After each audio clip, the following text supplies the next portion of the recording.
Sunday, September 5th, AEW's All Out. We're looking forward to an awesome show and the return of in-ring action of Paul White. Paul White. That's right, ladies and gentlemen. The big... Oh my God. Paul White's coming back. I was going to say Big Show. I've been wrong. That's right, because he ain't having no BS. No BS.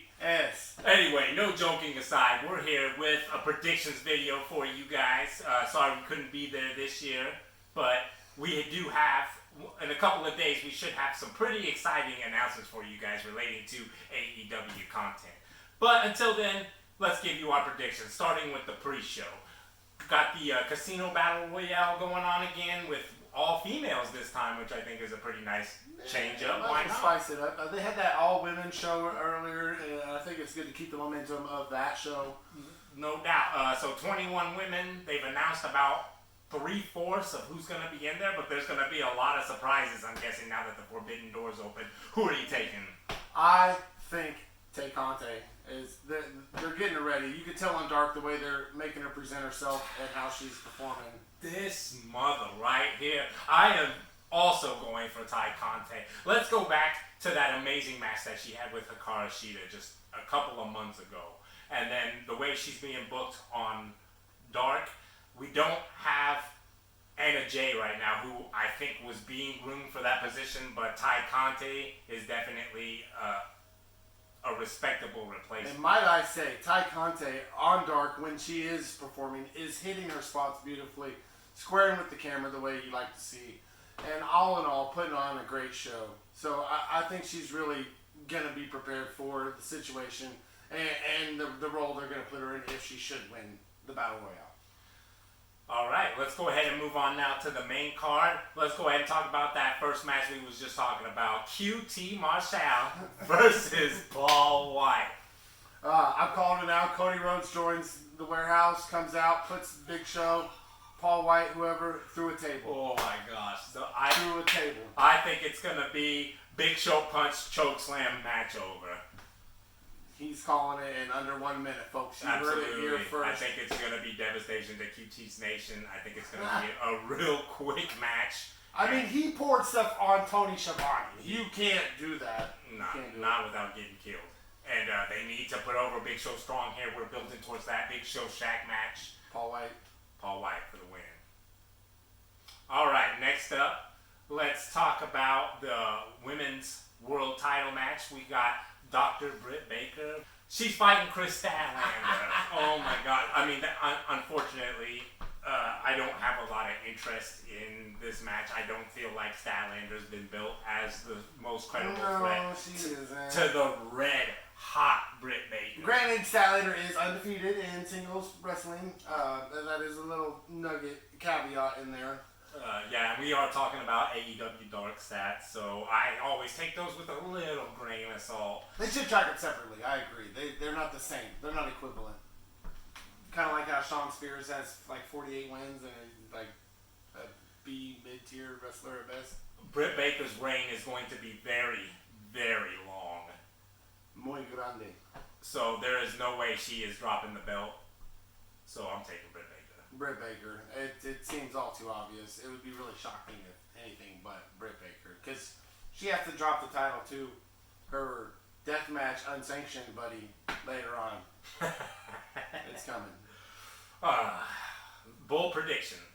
All right, so moving on to the Tag Team Championship match. Something I'm looking hella forward to. We got the Lucha Bros versus the Young Bucks in a steel cage match. The last time that we seen the Young Bucks take on the Lucha Bros, I believe, was in the Escalera de la Muerte match that we was at it All Out. Where I bought this shirt, I stood in line forever to get that, and they were sold out. It's time to strike with the Lucha Bros. They are red hot, super pop. Penta is over like a mother. It's time. Ever since Joker Penta, it's been insane. CM Punk even wants to wrestle him. He said so himself. So, as been proven in previous matches, the Lucha Bros don't lose to the Young Bucks. The Young Bucks have had an amazing run. It's not going to hurt them to lose the titles. It's only going to benefit the Lucha Bros to gain the title. So I'm taking the Lucha Bros. I do feel like the Lucha Bros definitely deserve a spot. I just think the Bucks are too far invested in this character they have going on, and the dickhead asshole heels. And they're going to find some way, even though there's a steel cage, there's going to be some shenanigans, and I think the Bucks are going to retain.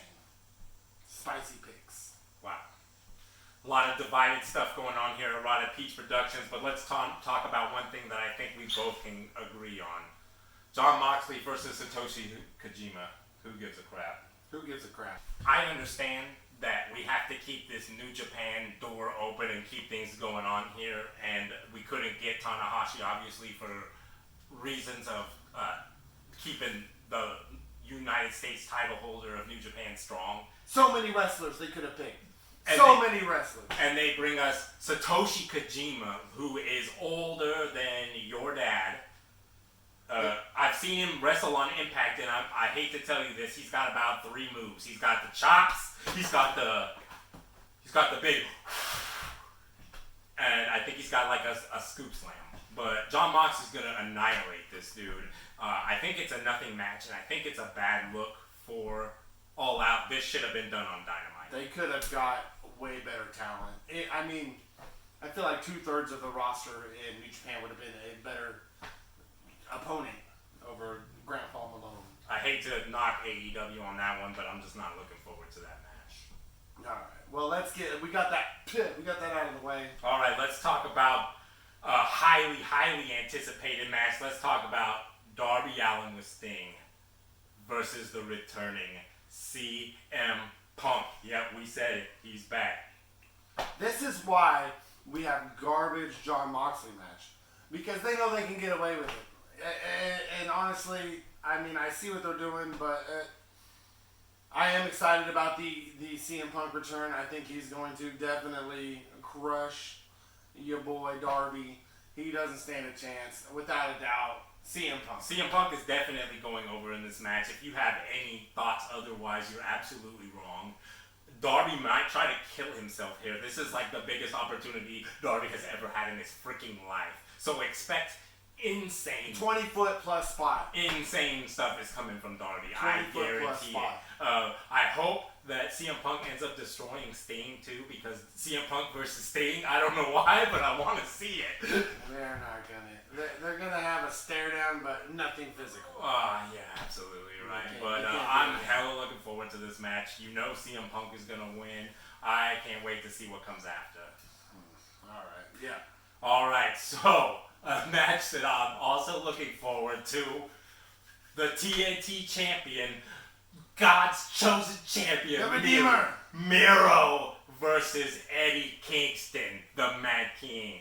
Now, Eddie Kingston, I got mad love for Eddie Kingston, not because of his wrestling style, absolutely nothing to do with that, but his mouthpiece, the stuff that he be talking, one of the best promos in AEW. The build-up to this hasn't been as strong as it could have been. He's been doing a lot of just busting up Miro instead of just talking. We got Dynamite tonight. We're filming this on a Wednesday before Dynamite. Yeah. So we'll see if there's some crap talk in there. I expect some good promos from each of the guys, but Miro hasn't even scratched the surface on the people that are going to die to him, unless they debut Daniel Bryan at the pay-per-view. Then I can see him dropping the title right away. But that's the only way. Miro retains. Poor Fuego. I see him beating him up a little bit more. That was fun. Maybe not. He took his mask off. That might be it for him. Miro's going to come out. He's going to squash Kingston. You knew as soon as you heard that this match was booked that Kingston was never going to hold that title. It's got too much prestige. Too much prestige. Too much prestige. It's not going to happen. Miro, the Redeemer, and also the Retainer. I love it. I love it. All right, we got a little addendum at this part of the video because holy crap, after Dynamite, everything went to crap. You can never count on anything, and especially in wrestling, and especially in the current times. So the Pac versus El Idolo match was canceled. We had already recorded a prediction for that. Obviously, I think Pac was going to win. Yeah. Anyway, so to replace it, we have had the women's battle royale moved up to the main card, and holy crap, why did they have to bring back Anna Jay after I just said that Anna Jay wasn't there? Freaking crazy, but I'm still taking Ty Conti on that one. Yeah. So on the pre-show now, we have the best friends with Wheeler Yuta. I guess he's the best friend now. Yeah. Good old, was it 4v4? What are they doing? 3v3? It's a 4-on-4. 4-on-4. With Matt Hardy. The front office is here. Matt Hardy, the Blade, and frickin' TH2. I hate how bad that TH2 be getting frickin' jobbed out around here. What the heck? They need to run with Sammy Guevara and Jack Evans, no. Be the super bad boys. I think they just have the job for, you gotta pay your dues on AEW. It doesn't matter what your past was. They're legends in Mexico. Everybody knows it. But we'll look up Angelico. Absolutely, especially his Lucha Underground stuff, insane. But this is the beginning of the show. They're gonna want a hot start, make people feel happy. So I'm taking the best friends to win on that one. I mean, Orange Cassidy probably moves second most merch in the company behind CM Punk now. So oops. Why not? He's the John Cena of AEW. Best friends. All right. So also a match that we failed to touch upon the first time around, but we're now gonna get to it. It's actually a very important match. It's live TV, you know how that goes. Yeah, you know how it goes, especially here on the showbiz. No biz like showbiz. We got the end of the 5 labors of Jericho. Actually, it's well passed over. Yeah, Jericho was a failure, and now his career is on the line here. Hey, he'll still commentate if he... MJF, Chris Jericho. This is that if he loses his career in the ring in AEW, might I say now, that's all that they said. Not New Japan. Sorry, go ahead. Will be over, and that he will be taking a spot behind the commentator's desk, what it sounds like. Which is freaking crazy because Chris Jericho has done everything. He has nothing left to prove. Everybody knows he's a future Hall of Famer. Is this the time? Isn't another one of their commentators in a match at said pay-per-view? I believe so. Yeah, well, I mean, so it may never truly be the end, how wrestling is, but definitely the end of the tour. And with all the people coming in, I do see it as a possibility. Why not put over the 25-year-old young talent? It's just crazy. It makes sense. Absolutely makes sense. That's what makes this pick so freaking hard. But my guts tell me Jericho still has a whole nother year on his contract. I do not believe they're going to use that in a commentator spot for all that money that they paid to get him. So I am going to take Jericho. But if MJF goes over, it's going to be the most amazing thing. MJF, the pinky ring. MJF over Jericho. Wow.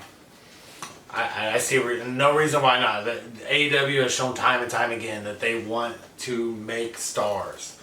Why are we going to have Goldberg go win another match? Why are we going to have, it's my comparison. It's bad TV. I think MJF puts Jericho out to pasture. Holy crap. Amazing. If that actually happens, I'm going to give props to this man because that will be insane. Props to AEW for doing that. That's huge if they do that. Yeah, so I think that does it for our AEW predictions for All Out 2021. Let us know what your picks are down below, whether you agree with me or Izzit Dev. Yeah. Like, share, subscribe. We really need you to do that stuff. We're on the road to 300 subscribers here right now. 282 and counting. Thank you guys so much. If you like that AEW content, we got so much more coming for you. Oh, yes. Much treats in store. Wait and see what we have for you guys down the road. I'm your boy, Jimmy P. Izzit Dev here. AEW forever.